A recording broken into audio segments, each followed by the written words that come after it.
Hey everybody, welcome to an all-new episode of Fighting Lines with Brian Ciano. Thank you so much for joining us as we take our weekly look at everything going on in the world of combat sports. We'll talk about the latest news. We'll break down fights we have this weekend at BKFC 81 and UFC Fight Night in Australia. We'll even start to preview some stuff from next week as we're going to have our first interview of the podcast with the champ at 145 in the BKFC. Jessica, the Black Widow Borger, will be joining us on the show as well. We'll even hit some headlines in the PFL and the UFC. All that coming up on today's episode of Fighting Lines with Brian Ciano. Let's get right into it.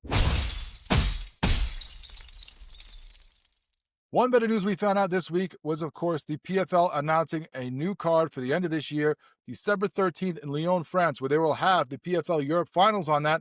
We found out the headliners for that one. So, of course, you're going to have some nice fights with the PFL Europe, but as they've done with many of these in South Africa and other places where you have these other satellite PFL tournaments going on, they headline them with some big names from all over the world that you know in big fights. And we're going to get this once again here now in Lyon, France. December 13th, you will have the headline and main event fight will be a heavyweight battle between Vadim Nemkov and Renan Ferreira. We haven't heard from Nagano since. The new CEO of PFL has been doing some interviews, and I heard him say that they're talking to the Predator about when they're going to get him back in there, about, the fights that they could put him with. Apparently, fighting Ferreira or fighting Nemkov is not going to be it. Two guys that are at the top of both these rosters that they put together when the PFL and Bellator combined, as now they will fight each other. Nemkov, of course, the Russian, was the four-ever Bellator light heavyweight champion, 15 wins in a row. He had that one no contest against Corey Anderson with the accidental eye poke that didn't work out too well, so they had to fight that later on where he got the victory. They were supposed to rematch again earlier this year, but that fell through for whatever reason, and Tim Johnson stepped in for the second fight against Nemkov at heavyweight. Well, now he beat him pretty easy and now goes to fight for the title against Ferreira, the former champion of the PFL at the heavyweight division. He is a winner of 4 in a row before that fight against, unfortunately, Nagano for him, where he lost that title, fought some big names, beat Golstov, beat Ryan Bader, and then got steamrolled by Nagano, as we said. So now both these guys fighting for the heavyweight title. We'll see who wins it. Does the winner get a chance at Francis Ngannou next year, or do they get him in there at the end of this year against somebody else on a different card? All that remains to be seen, but they're going to headline this one. And another great fighter who was on that October 4th pay-per-view last year, the Battle of the Giants, was, of course, Chris Cyborg, who will now go against Sarah Collins for the women's featherweight title. Of course, Cyborg was the featherweight champion of Bellator for a long time. They combined with the PFL, so she fought Larissa Pacheco for that title, combined the two, the champion of each in the featherweight division. Who was going to take the title? Well, she beat Pacheco. A great fight, went the distance. But now she has been off since, although not completely off. She's been off for the PFL. But unlike Nagano, who hasn't fought at all, she's fought 3 times, 3 boxing fights, 3 pro boxing fights that she has had down in South America, a bunch of them. She's won all 3 by TKO. So she is on the warpath, as always, just taking other women out left and right in fight sports. She comes back to the MMA world to fight Collins, the Australian, who was 6-0, undefeated in her MMA career, 3-0 in Bellator before coming over to the PFL. 2 of those 3 were by submission, though. So we'll have to see how this fight goes. Is it a situation where Collins can survive the storm and get it to the ground and maybe get a submission, maybe choke out the perennial champ, choke out one of the greatest of all time? Or is it a situation where Cyborg uses that great wrestling as she did against Pacheco and gets some damage, some ground and pound on the ground, or even keeps it on the feet and takes her Australian counterpart to town and shows her why she should have not gotten in the cage with her? All that we'll find out on December 13th for the PFL in France. Now, with the heavyweight title fight between Nemkov and Ferreira, and a women's featherweight fight between Cyborg and Collins.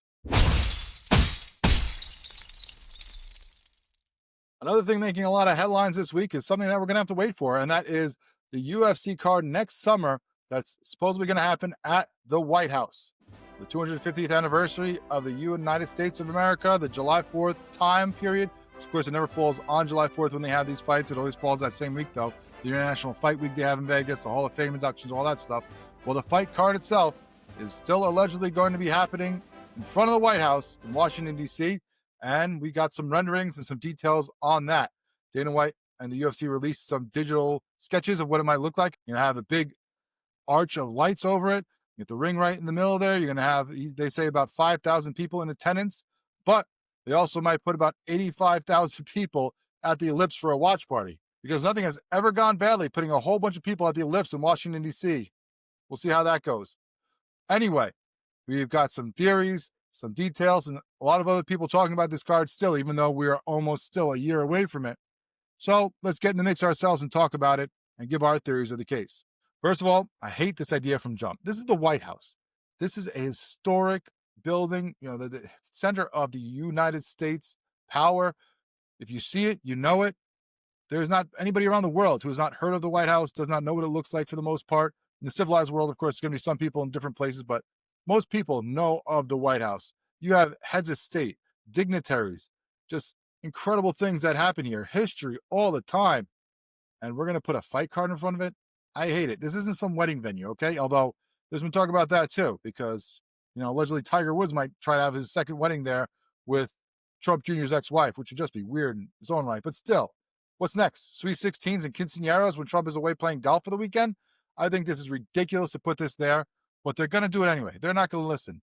And there's going to be logistical nightmares left and right. You're going to deal with the weather in July. It's crazy humid on the East Coast. It's going to be really hot. You think that's not going to drain fighters? You get to the fourth, fifth round of a fight, and guys are just gassed because you're out there in 88-degree heat with 70% humidity? That's insane to me. You got 5,000 people on the South Lawn there.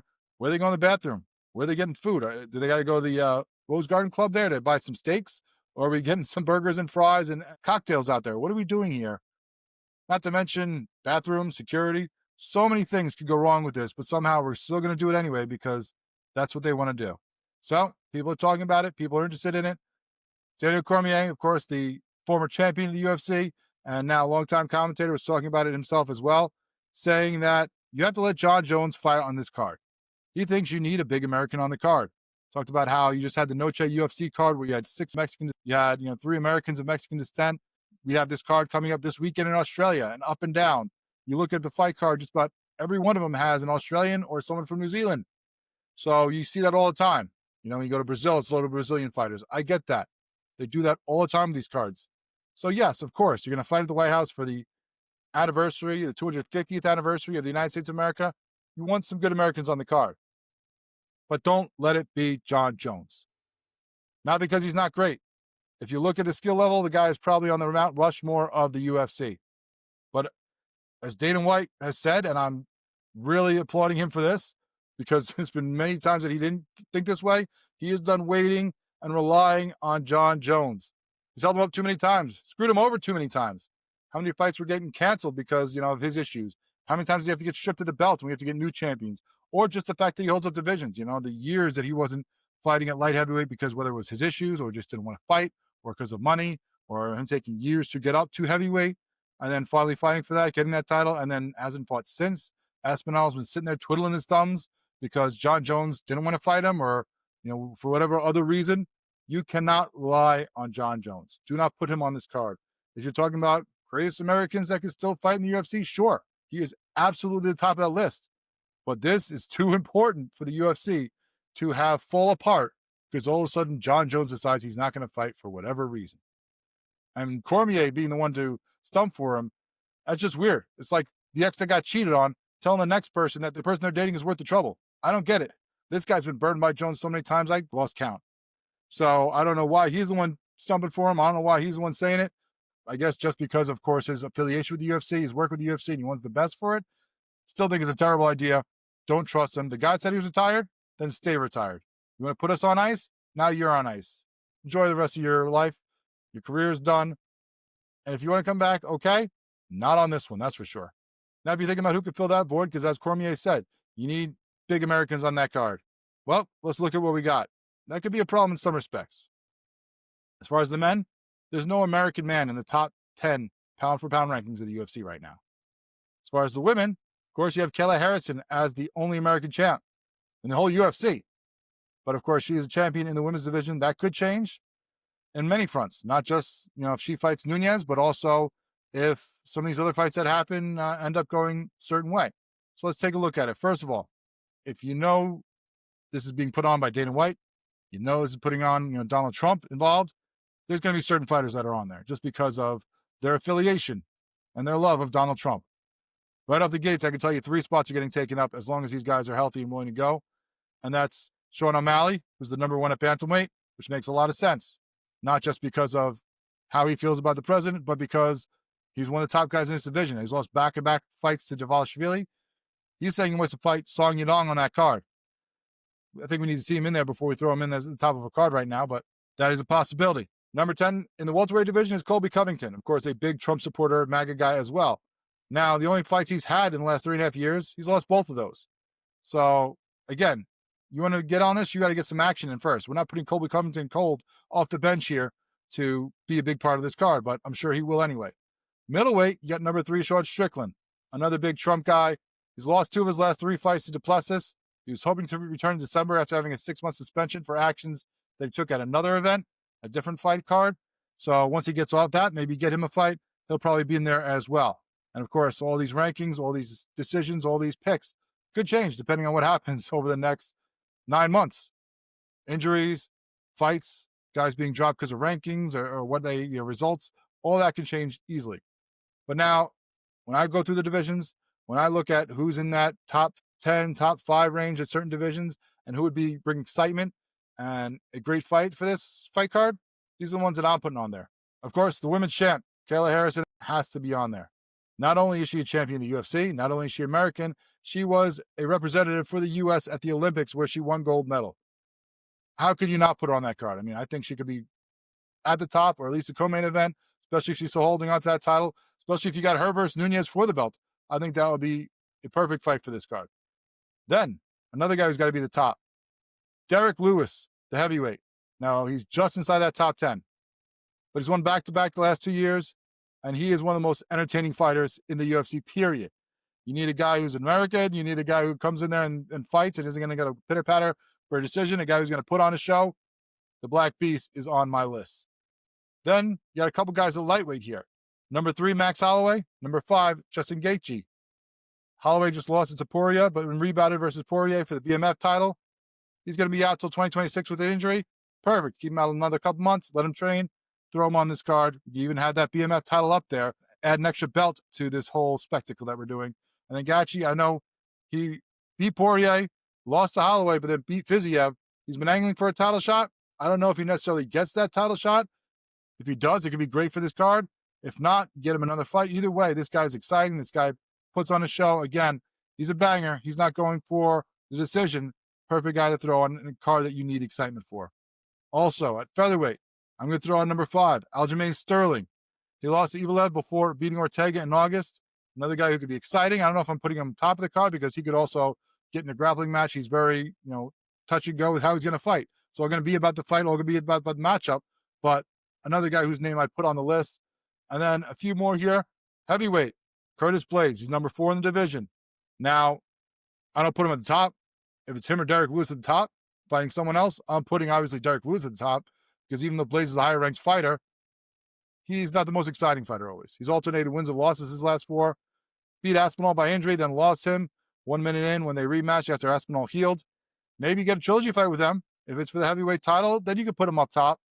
But if it's just a regular fight, with right now him taking the rest of 2025 off, then Black Beast is over top of him on where I rank him on the card. And then if you go to the women's divisions, you get the strawweight division up for grabs there because Weili gave up the belt to fight Shevchenko. You got John DeRobo versus Dern for the title coming up. And then sitting at number 1 is Tatiana Suarez. She could fight one of those winners for a title fight. She had 2 fights canceled against John DeRobo and never fought Dern. So both those would be great opponents for her. And she's coming off a win over Lemos at Noche UFC. So she could be in the mix as well. And then, of course, another one who's probably almost a guarantee is Thug Rose. Rose Namajunas, number 7 at the flyweight division for the women. She rebounded against Maverick after losing to Blanchfield. But also, again, another exciting fighter. Going to bring it. Going to bring a lot of audience. Going to bring a lot of eyeballs. Going to be a lot of fun. She should be on that card. And then some other mentions that you could throw on there.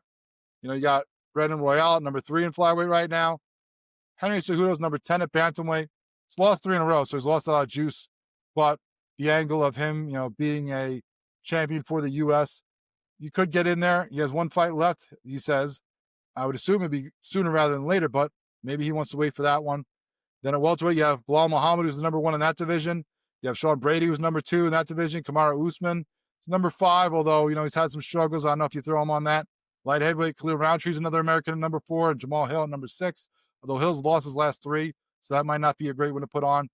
Women's flyweight, you have Erin Blatchfield at number 4. She rebounded against Thug Rose, so she could be in the mix. And then you also have, in the women's divisions, Juliana Pena and Raquel Pennington, number 1 and 2 in their divisions there. But I don't know if either of them are exciting enough to really make this card and what the UFC is going to do with it. So, if you got my list, as I said, we're going to start at the top with Kayla Harrison.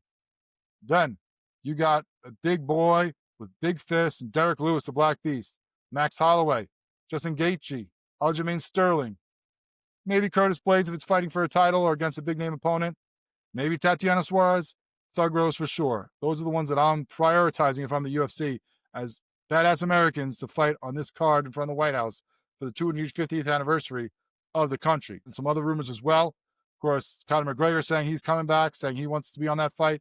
There's been rumors about him being a main event for that one against Michael Chandler. You want to put him and Chandler on the card? I don't have a problem with it. You want to put him as the headliner, main event, co-main event? I'm not having that.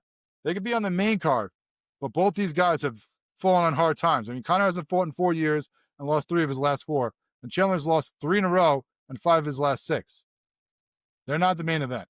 I don't care the mystique of Conor. You got a whole list of people I'd put ahead of them.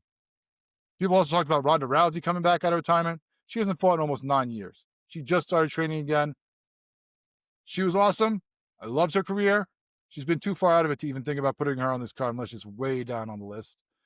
I mean, I'd even rather Cormier come back and fight if you want to go for someone who was a big name champ that hasn't fought in a while.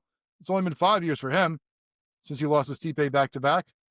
He retired. He's 46 now, but I mean, I'd rather him than Ronda. Either way, you got a nice list of Americans that could fight on that card if we're going to make this happen. So that's my list. That's my fantasy draft, if you will, of fighters representing the U.S. for the UFC White House card that's going to happen next summer. You let me know what you think. Reach out to us on all our social medias and let us know what you think about that list and who you would put on it. But when we come back, we're going to do our first interview of the new podcast. And we're going to talk to the Black Widow, Jessica Borga, the 145 champ for the BKFC at the women's division, as she faces off for the Queen of Violence belt next week in Newark. The champ is here, Jessica Borga, 145-pound champ of the BKFC women's division, coming in here fighting next week in Newark, New Jersey, as the co-main event. I'm hearing David Feldman say yesterday with our man Brian Sosha for the Queen of Violence belt against the Misfit. Thanks so much, Jessica, for joining us. We appreciate it. Of course, you know, I got to ask the same question everyone always asks. How's camp going right now? I know you get the same one every time, but, you know, you're just a week out here. Very important fight, probably one of the biggest, if not the biggest, of your career. Mm-hmm. Coming down in weight. How does it feel? Last week you posted you're only 5 pounds off. How's it going as you get close to this fight? Well, honestly, way better than I anticipated it going. I mean, I don't walk away, you know, a long ways away from what fight I fight at 45 and I walk around 150 at most usually. So I don't usually fight very far from my weight class anyway. So it made the cut way easier. But it's been going good. Like the fight camp couldn't be better. I'm just excited. I want to this fight like ASAP.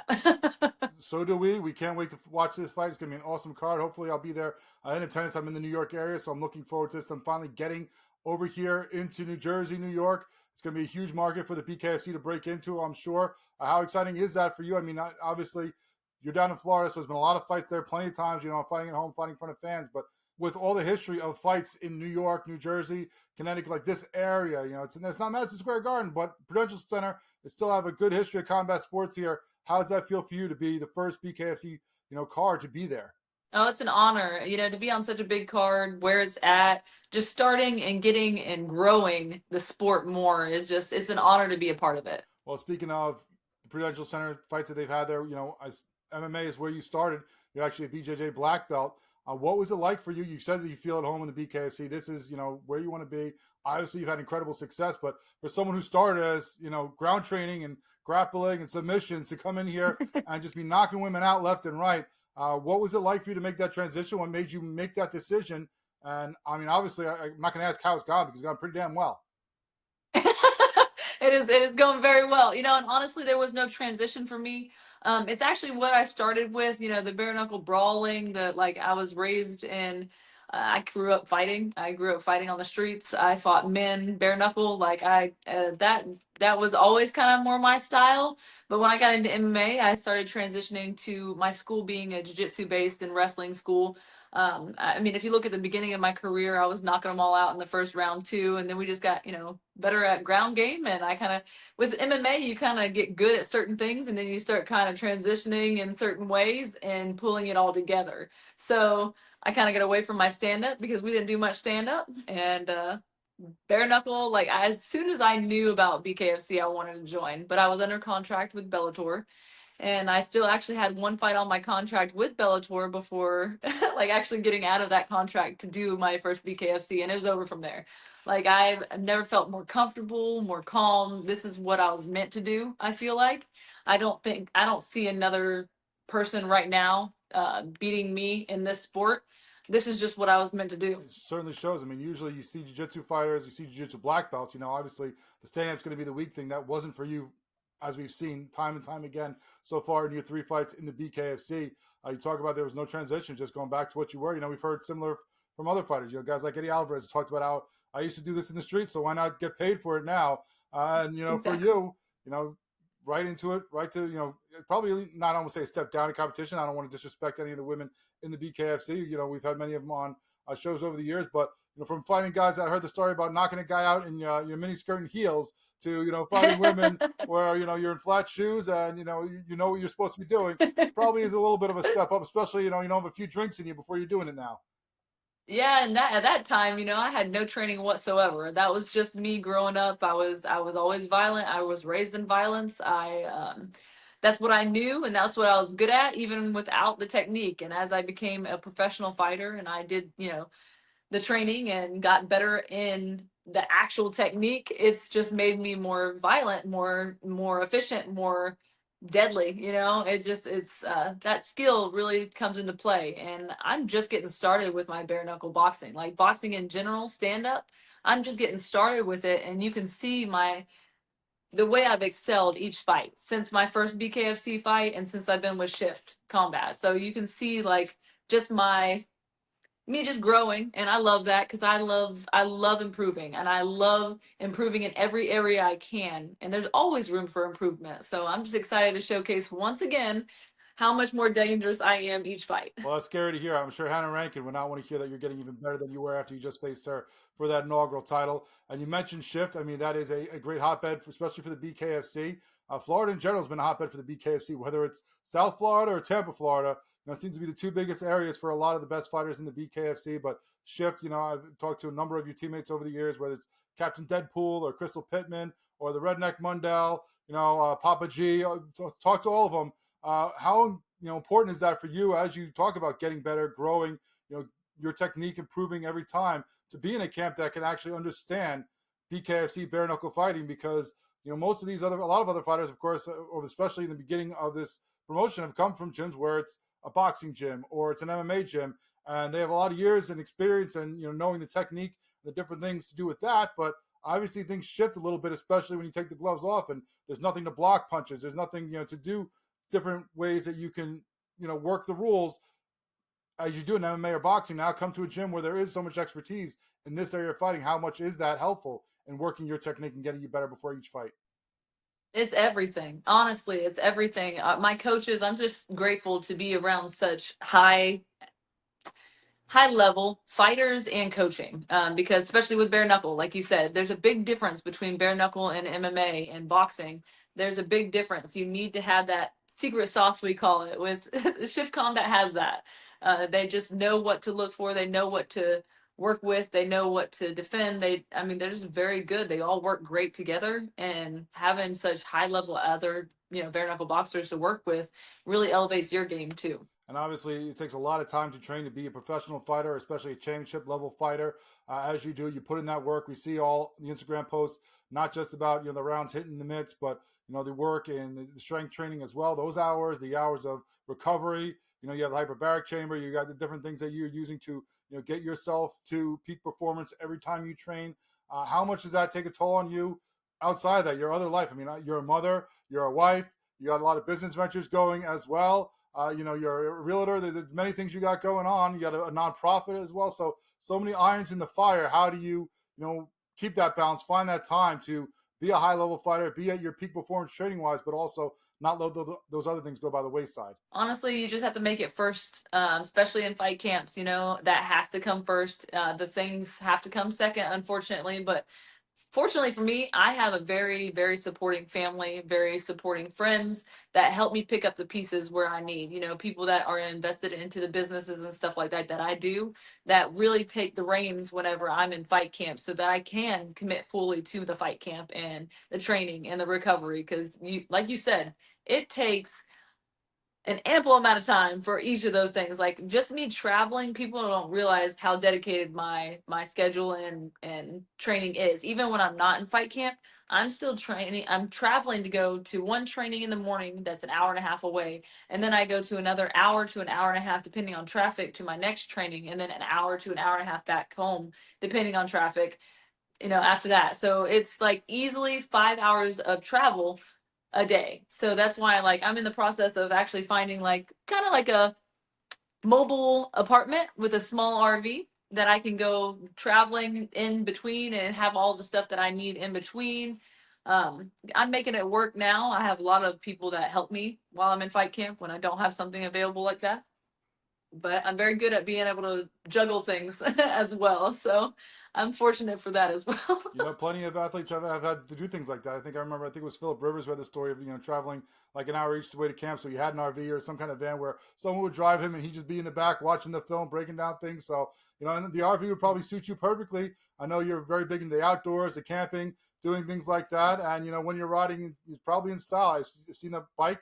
I'm a fellow motorcycle enthusiast, although I have two young ones. So it's been in the garage for a couple of years, not really used because car seats don't go too well in the back of that, unfortunately. But how important is things like the getting outdoors, or getting to ride the bike and getting the wind through the hair, things that are not involved with training, or to let you go and reset and just refocus when you're so locked in on a fight, on an opponent, on a training. How important is that to have those, I don't want to say distractions, but those ways to get away from all that? Yeah, it definitely is good. I mean, I think everyone needs that. If you focus on too much obsessing over one thing, and I feel like it can affect some people. And I do love to just take a break. I do meditation and stuff like that. That's my break too, my recovery time. I kind of take breaks. I'll even get involved in a show or something and get my mind off stuff. It doesn't really phase me mind wise, I don't feel like, but I do think that people need just a break from anything, no matter what you're doing in life. I feel like you need a break. So the outdoors is definitely my go-to. Like you said, like a motorcycle ride. Even if I'm going on a motorcycle ride to like my hot yoga or my cycling in the sauna or whatever, that's like literally right around the corner. That's my little break, up until I get to training again, and then I get a little break on the way back home. Well, all that training obviously has gone in your favor and put you in a great spot here with the BKFC, the inaugural 145-pound champion. An incredible fight over Rankin, who of course had that big pedigree in boxing. Was probably obviously your biggest name and toughest opponent coming in, and you dispatched her really quick. I mean, the first actual full-on knockout in BKFC women's history. So of course, there's TKOs. You had some of those, but full-on face to mat, fell like a tree knockout. What did it feel like to do that? I know you set out to do that. You didn't like her. You wanted to do that. But when that punch actually landed and you saw her going down and knew that she was not getting back up, how much more elation did that add to it? Oh man, it just tastes so sweet, especially with like the rivalry and stuff like that. Of course, it's gonna taste sweeter, but that comes into play too. Like I was saying, the skill level. Yes, I was getting TKOs, they were quitting and stuff like that, but that technique and that skill is getting better and better, and that's why that knockout came. I know people are like, oh, you don't have much viewing on her because she's not in there very long, but you can see the skill even with the short amount of time if you really know the skill for boxing and bare knuckle boxing. So it was couldn't have gone better, honestly. But this one, I want to break her face. I don't want to just knock her out. I want to break her face. I mean, you're not getting paid by the punch, so why stay in there for longer and take some shots yourself? Yeah, everyone was like, you should make it go longer. I'm like, no, no. Why? I mean, not to say that I can't. A lot of people think I can't go the distance just because I don't go the distance. But they're very wrong about that. I keep my cardio up to top tier. So just in case, I'm always preparing for a 5-round brawl, or maybe even a 6 if it goes ever to a match like that, but I'm always prepared for the worst case scenario. So they can try. And you often bring that worst case scenario so far on your opponents. The power that you have, where do you think that comes from? Is it just about the technique? Is it, some of the strength training you do in certain areas you think adds to that as well? What is it? Because, we've seen you and your power, we've seen, Misfit, and there's, a lot of other great fighters in the BKFC in the women's division that, put on great fights like Britain Hart, but very, very few we've seen have the power of a you or Christine or, some of the few others who can get these TKO victories. I got lucky with a powerful punch. You see a few other fighters like Amanda Nunes, Cyborg, that has extreme power. And it does come into play, but the technique and the strength and conditioning does as well. So all of that coming into the power that I have naturally, because you can't really teach that to someone. You can't grow that as a female. You either have it or you don't. And I was gifted with the power, so that just the technique is just making me even more powerful. And you've used that to your fruition. You've got this belt now, and now you're going for a new one, the Queen of Violence belt. And, to be honest, most times you get these other belts, I'm not for it. It annoys me. It's like, come on, why are we making up a title? There's real ones. Like, no disrespect to Mike Perry, he's had great fights, but the King of Violence, like, your teammate has the belt in his division. Go fight for the real belt. In this case, both of you are title holders, and you're kind of meeting in the middle here. How excited are you for this belt? Does it even mean a little bit more to you? Because the 145-pound division in the BKFC for women and for women in combat sports in general is kind of underserved. Not as many women in there. You see a lot more of the 115, 125, maybe 135, but even places like the UFC have gotten rid of the bigger division. So as someone who fights at 145, does this mean even more for you if you go down and get this title from Christine, who is one of the best of the BKFC ever in this women's division? Well, I think that a lot of people are confused because, like, it's not for the 35 title. They're just creating a belt called the Queen of Violence, and it's a catch weight 137 with a pound allowance, so 138. So a lot of people don't know that. They're not really disclosing that, but I want to make sure that people are very aware that I am not going for the 135 title. I do not want to stay there. Not going to cut weight again. I just wanted to cut weight to beat her ass, and that's it. That's really like, that's going to be, I mean, if someone wants to fight for the Queen of Violence title at 140 above after that, let's fucking go. But other than that. But does it add a little more for you that you get this extra challenge of fighting another champion in the BKFC? Yeah, honestly, I'm not keen to wanting to fight smaller opponents. I really like to challenge myself. Like my last opponent, she's usually fighting at 155. She fought Clarissa Shields. She is a bigger, more game opponent with boxing anyway. Let me say that because yes, Christine does have bare knuckle experience more so than Hannah Rankin did. But when it comes to boxing and the size and everything, you could tell she was like 170 when she got back in that ring. And I don't, like I said, I'm not a weight bully. I walk around at my weight class. So the size doesn't scare me. Cutting weight to me is stupid for anyone being a weight bully like Faria has, because she has walked around at my weight pretty much and cut down to 125. In my opinion, you're a weight bully. You're trying to be the bigger bull. You're beating smaller opponents. To me, that's not exciting. But whatever. To me, it's right now she is the face of the female division. She has been. So if it means taking her out to prove even more so who I am, then let's go. She's been the face. She's been one of the best. Also, the mouth of the female division in a lot of ways. And you experienced that, especially at the press conference. I know that there's not a lot of love. And of course, there's always going to be talk of, I don't like that person because you're fighting. You got to build up the fight. In this case, it's real from what I've seen. I've watched a couple of interviews with you. I saw you talking with our buddy Brian Sosha about this as well. I don't know what it was like before the press conference, if there was any, mutual respect, and it was kind of, changed after that day. But after that day, for sure, you might respect her talent, but definitely don't respect her as a person. No, I don't. I lost all of that whenever I offered her the fight with Hardy. Whenever it was over a year ago, whenever that fight with Hardy fell through and she needed an opponent and she was crying and whining about no one wanting to fight her, and I offered her to fight her literally after just fighting 2 weeks prior at a catch weight of 140 because she was fighting her at 35 and I'm a 45 and I had just fought. So I offered her the catch weight at 140 and she wanted to start in on saying that I'm not even on her level and so on and so forth. So then it just got it got worse with her insults towards my coach and my husband. And like, you can say whatever you want about me. I have never cared about the opinions or the words that come out of other people's mouth about me. But when it comes to people I love and care about, that's when I'm like, all right, you lost all respect. And that's when you're really in trouble. We'll see what kind of trouble you put her in now as you get into this fight. We know what you're expecting. You're expecting to put her lights out and maybe even end her career. So what are you expecting for her to bring to you? Both of you like to be, coming forward, being aggressive, putting it on your opponent. Is it just two high-speed, trains crashing in the middle here, or what are you expecting her to come out as? She wants me to be coming out aggressive, but I think that once she gets hit one time with my power, she's gonna fold. Like, she's not. They always underestimate me. When I say that I'm a power, I got power. They always underestimate me until I hit them, and then I see that look in their eyes, and it's like their soul leaves their body, and it's gonna be the same way with her. She almost got knocked out by a 125er, so I'm sorry, but she was a little bit worried of Jod's power too. And Jod walks around about the same weight as I, 143 actually, so not far from me either. And she's a power puncher, so she has a little bit of power. You can see that in her fights. But she was worried about her power. So if she's worried about her power, she's going to be scared to death of mine. And she's going to feel it. Well, we're looking forward to that. Jade had some power coming in, but definitely seemed like she didn't want to throw it when she got in there with Christine. We don't expect the same from you. We know you're going to be in there to do harm, and we can't wait to watch it. It's going to be an awesome fight.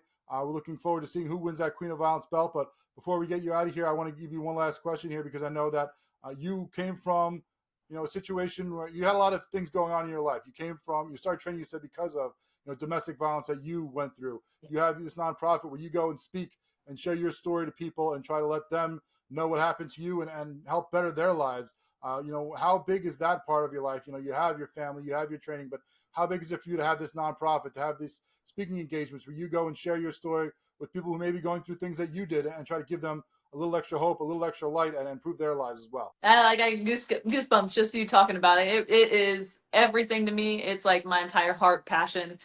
Now that I got a platform that I can give back with, it just means everything. To me, it's being able to help others that were coming from or are involved in the situations that I had to deal with, and being able to help them is everything to me. And I'm so excited that I actually get to do this, and I get to carry this on even after I retire, which isn't anytime soon, but I get to do that, and have that fully. That's going to be my full mission, especially after I retire. But I'm not planning on retiring anytime soon. So I'm going to do what I can while I'm doing this as well. Well, I'm happy you put that disclaimer in there for the fans of BKFC, because obviously we don't want to see you go anytime soon. We've enjoyed your fights, and I'm sure there's plenty more action that we'll see over the years. Fighting for the Queen of Violence title next week against the Misfit Faria. She is Jessica Borga. Either way, she will walk out a champion, as she is the 145 champion of the BKFC women's featherweight division. Jessica, thanks so much. The Black Widow, looking forward to seeing you fight next week.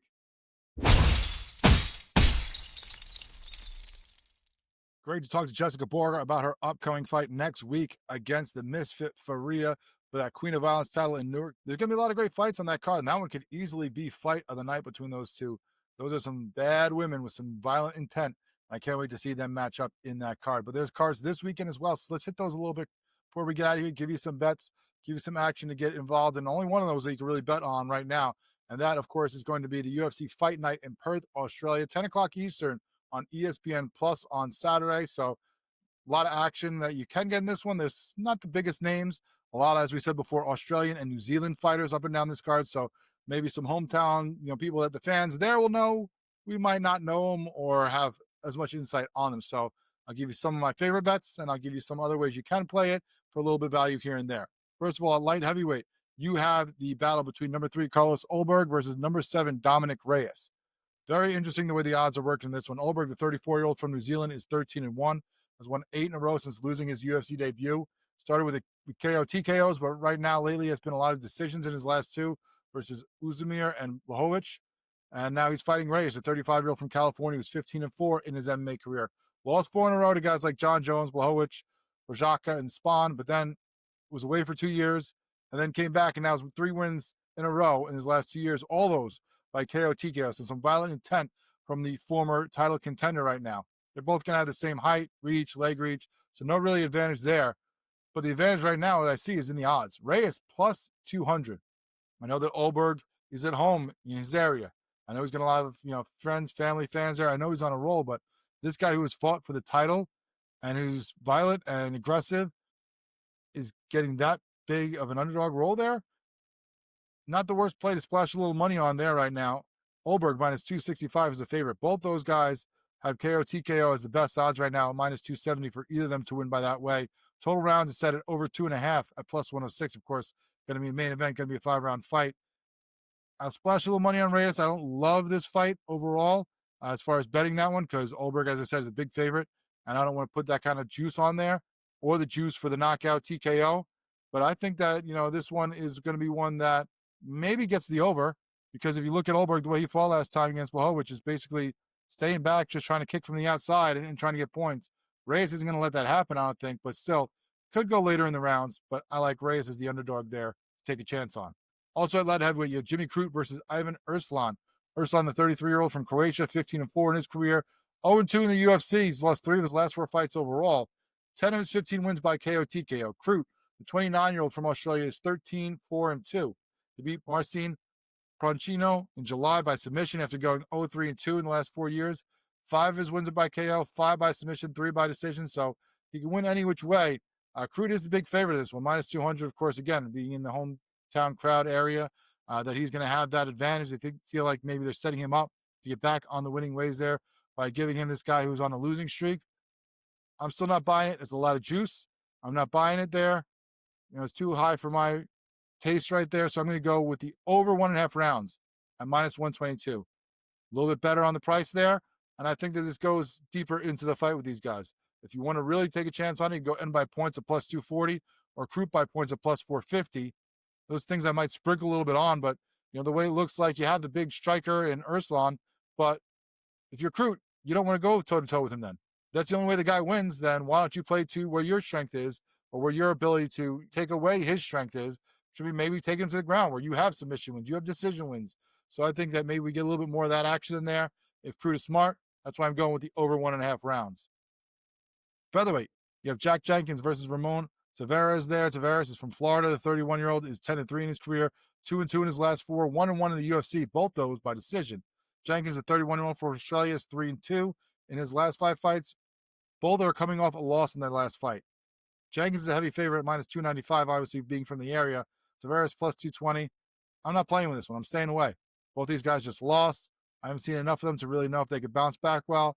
I'm staying away from that fight. Welterweight, Jake Matthews versus Neil Magny. This is another one I'm interested in. Magny, 38-year-old from Illinois, is 30-13 for his career. I think I saw he can move up to second all-time wins in the UFC if he gets a win in this fight. Been in the UFC for 12 years now. Won in August against Zaleski after back-to-back losses where he got TKO'd in round 1. So he's had his problems off and on. It's for me, it's every time I believe in Magny, I think, yeah, this is his fight. It's the one he drops and the one that you don't really pick him for, the one you don't think he has a chance in, or that he's going to be in trouble, and all of a sudden he rises to the occasion. He's going against Matthews, the 31 from Australia, who's 22-7. 11 years in the UFC himself, Jake Matthews. We've seen him fight for a long time as well. He's won 3 in a row over Rowe, Prado, and Nujukani in July. For me, if you want to take a flyer on Magny at plus 350, it's worth a chance. This guy's always in a fight. He doesn't always win, but Matthews minus 520 is a ridiculous price for this fight.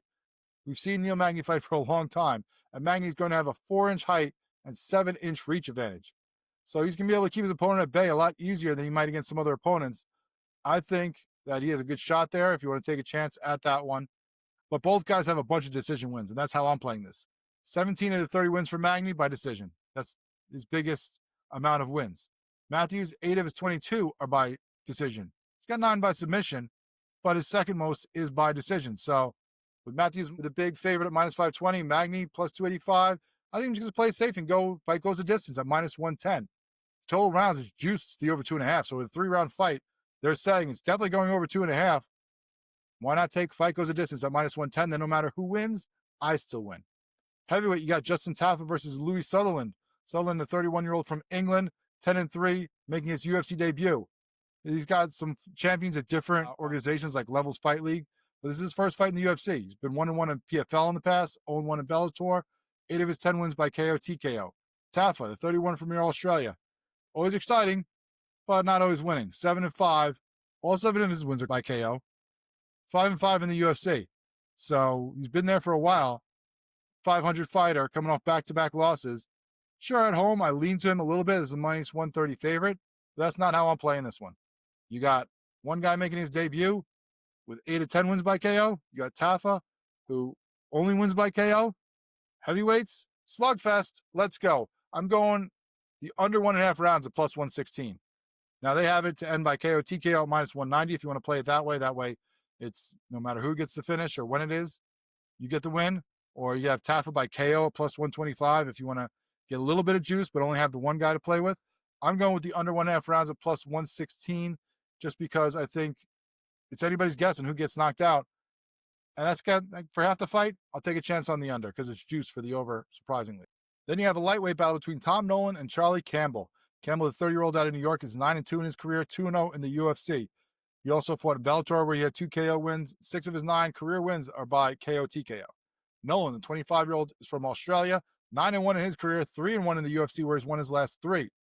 One of those was a TKO as well. 5 wins by KO TKO for his career.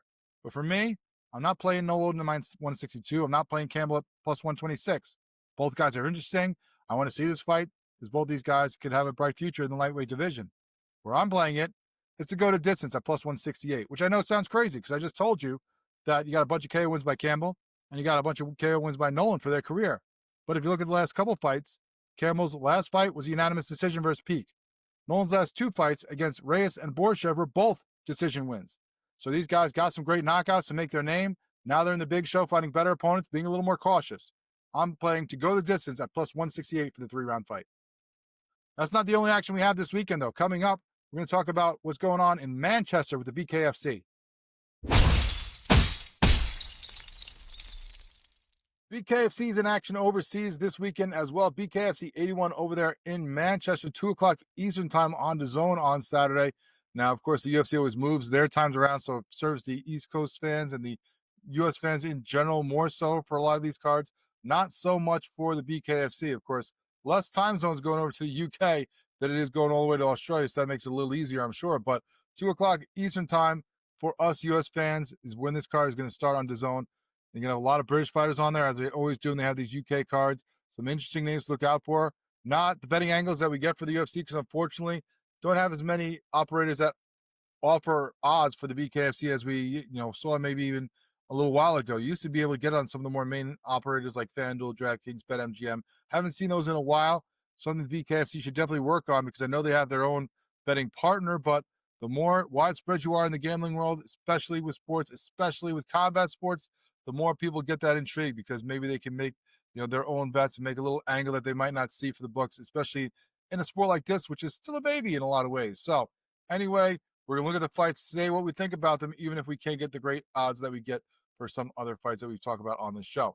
Light heavyweight is going to be the headline fight between James DeGale and Matt Floyd.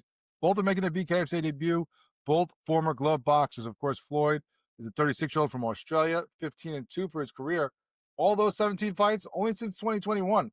Man has been active the last 4 years. A bunch of KO, TKO fights, victories, wins, but his last 4, 3 of those have gone to decision. So slowing down a little bit, not getting the same power. Going against DeGale, the 2008 Olympic gold medalist from the UK. The 39-year-old, of course, racked up a record of 25-3-1 through his boxing career. 2-time IBF super middleweight champ. Hasn't fought since 2019. Retired, was done. All of a sudden, not getting an itch. Wants to get back in the fight game. Decided to come in with the BKFC. He had 15 wins by KO through his career, but a lot of decision wins at the end. So that maybe makes you think that he could go decision in this one. Nah, gloves off. I think we're going to get a TKO. I think DeGale gets in the 3rd round because he'd probably be fine with a decision win, but I think that Floyd is going to want to try to make his name off this fight a little bit more. With DeGale obviously being the bigger name, try to push it, try to put him on his heels, and I think that's going to open him up to some big shots from DeGale. At featherweight, you have Jono Chip Chase and Louis Garside. Of course, Chip Chase, the 34-year-old from the UK who was unbeaten to start his BKFC career. Just lost his first fight to Gary Fox in March, unfortunately. That makes him now 3-1 in the BKFC. All 4 of his fights, though, in the BKFC have not gone past the 1st round. Some have ended just before the bell, some ended just after. None have made it into that second stanza, though, so now we'll see if he goes that deep into a fight this time around as he faces Garside, the 35-year-old from the UK, 1-0 in the BKFC. Won a decision win in his only BKFC fight over Canabay in February. Me, I'm rolling with Chip Chase here. The first round TKO. The man gets quick finishes. I think he needs the rebound after the Fox fight. He's going to have a 4-inch height, 6-inch reach advantage. I think this could be too much to overcome for Garside. The light heavyweight, you also have Aaron Chalmers and Jack Fincham. Fincham's from the UK. He was on Love Island. Reality TV star over there, making a big name for himself in ways outside of fighting, although allegedly also has 30 amateur boxing fights on his record. Haven't seen him, don't know how he did, but it's allegedly, these fights occurred, so he has this experience to pull from. Does a lot of TV work over there in the UK. Also, I saw was just over in Germany filming a movie at the beginning of the month, so I don't know if his focus is completely there. Going against Chalmers, another guy from the UK, another reality guy from the UK. Apparently was on Geordie Shore for a couple seasons and Geordie Shore OGs. Not my viewing habits, but both these guys reality TV stardom over there in the UK. He was also a former MMA fighter. We went 5-2 in his career and 2-2 in a short stint in Bellator. 1-1 in pro boxing. 1-0 in the BKFC with a third round TKO versus Simons in Dubai in April. So I'm going to roll with the guy who has the more experience overall, allegedly. I know that Fincham has all these amateur fights, but I'm going to go with the guy who's more pro experience and has taken the gloves off before in Chalmers there to win that fight. At lightweight, you have Johnny Graham versus Naveed Mansouri. Mansouri is a 36-year-old from the UK, 1-0 in the BKFC after a first-round TKO win in Italy in April. 22, 4-2 in glove boxing before that. He's been fighting all the way since back in 2009, so the guy's been around the block. Graham, the 37-year-old from the UK, has back-to-back wins by TKO early in his BKFC career before losing to Connor Tierney, going for a British title over there. 2-1 for his career in the BKFC, 5-0 in glove boxing. I'm excited for this fight. Both these guys have a good history, a good background to pull from. I'm not sure which way it goes. I'm leaning towards Graham, but not going to make a hard pick on that one. Light heavyweight, Dex Spellman versus Dawid Chilinsky. Chilinsky was 3-0 in other bare knuckle promotions before coming to the BKFC, where he lost his first two by TKO before finally getting a KO win in the first minute of his last fight. So now sitting there at 1-2 in the BKFC, coming in trying to even his record at 500. Spellman, he got a decision win in his first BKFC fight in March. So both these guys, limited experience in the BKFC. We'll see what they can do, see who gets the results. I'm not going to pick that one. It's too hard to tell right now from what we've seen from both these guys. So that's it for the BKFC 81. We got a lot coming up this weekend, as we said, with those two fight cards. Great interview with Jessica Borga. We thank her for her time as she's deep in the fight camp, getting ready for that fight next week in Newark. So many great things on this episode of Fighting Lines with Brian Ciano, but make sure you tune in next week because it's even more loaded. We're going to have recaps of BKFC 81 in Manchester and the UFC Fight Night over from Australia. We got to preview BKFC 82 because they're right back in action. Newark, New Jersey, loaded card. You have both the King and Queen of Violence belts up for grabs, as well as a Jersey's own fight between Jimmy Rivera and Frankie Edgar. That should be a hometown favorite and a lot of violence there. We're also going to preview UFC 320 with Ankalaev and Pereira matching up for the second time, the rematch for that light heavyweight title in Vegas. We'll see how that goes. And there's also a PFL card. They're in action over in Dubai with the PFL Champion Series. Nurmagomedov versus Hughes 2, the rematch there as well for Nurmagomedov's belt. So we got titles on the line all over the place next week, and we'll cover it all on Fighting Lines with Brian Ciano.